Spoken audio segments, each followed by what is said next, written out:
বিসমিল্লাহির রহমানির রহিম। আসসালামু আলাইকুম। আশা করছি আল্লাহর রহমতে সবাই ভালো আছেন। বাচ্চাদের মাদ্রাসা বন্ধ, এই ছোট্ট ছুটিটাই যেন আমাদের জন্য এক টুকরো প্রশান্তির উপহার। তাই সিদ্ধান্ত নিলাম বাচ্চাদের নিয়ে গ্রামের বাড়িতে যাব। শহরের ব্যস্ততা, কোলাহল আর একঘেয়েমি থেকে একটু দূরে নিজের শিকড়ে ফিরে যাওয়ার ডাকটা যেন মন থেকে আসছিল।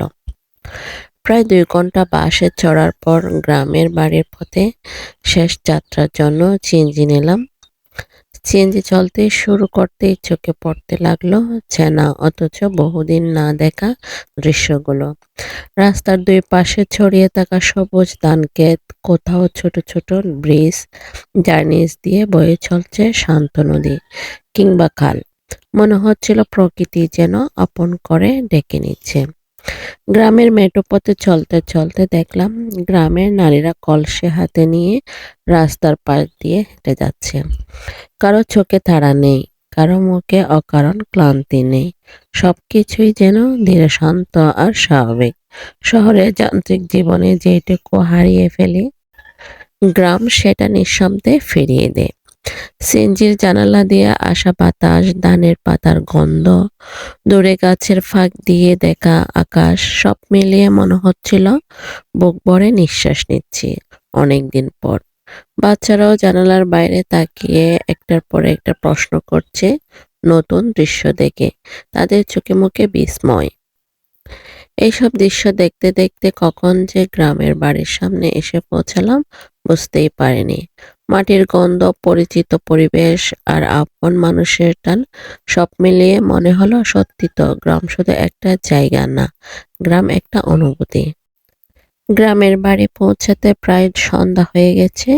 সারাদিনের ভ্রমণের পর বাড়িতে এসে প্রথমে হালকা নাস্তা সেরে নিলাম, তারপর সবাই মিলে একটু বিশ্রাম। দেহটা ক্লান্ত হলেও মনটা ছিল ভীষণ শান্ত।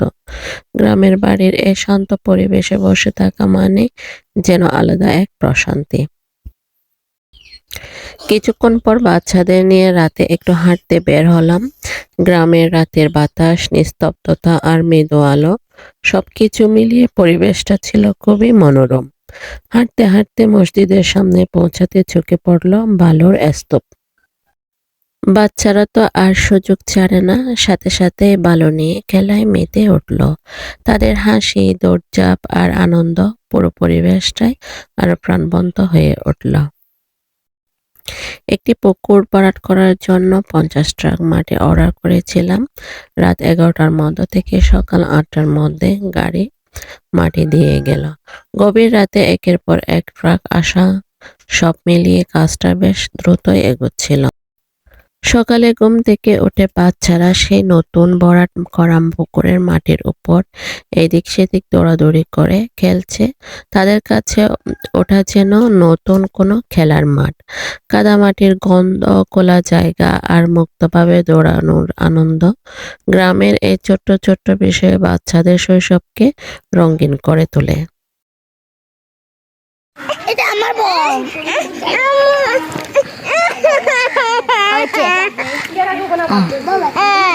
না মুকান্না করে না।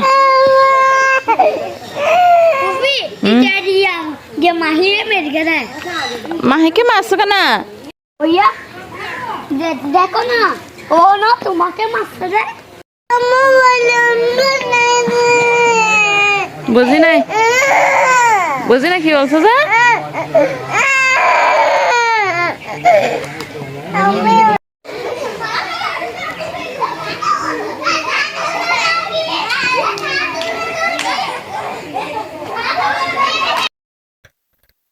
এরপর আরো কিছুক্ষণ পর সিদ্ধান্ত নিলাম বাচ্চাদের নিয়ে গ্রামটা একটু ঘুরে দেখা যাক।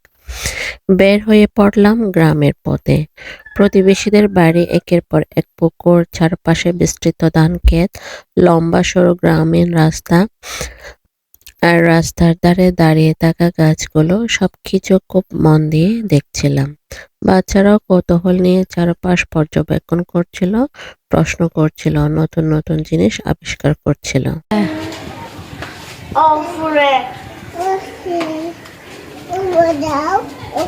থালো না মারিয়ে দিলে জাগো রে তা ভাবে যে Sua, ainda sua.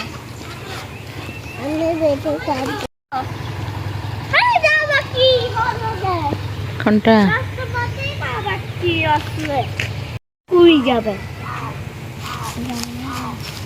মানে হুম মানে ওরে গিয়ে যায় হুম